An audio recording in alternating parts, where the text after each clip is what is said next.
Hii dunia ambayo ina maajabu. Hii ndio usipostaajabu ya Musa utaona Firauni.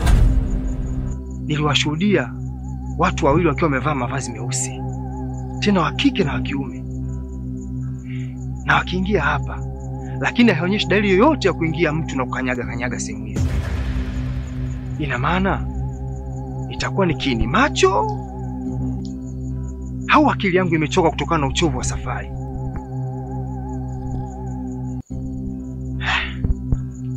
Hii dunia kweli ina mambo, na ukifuatilia dunia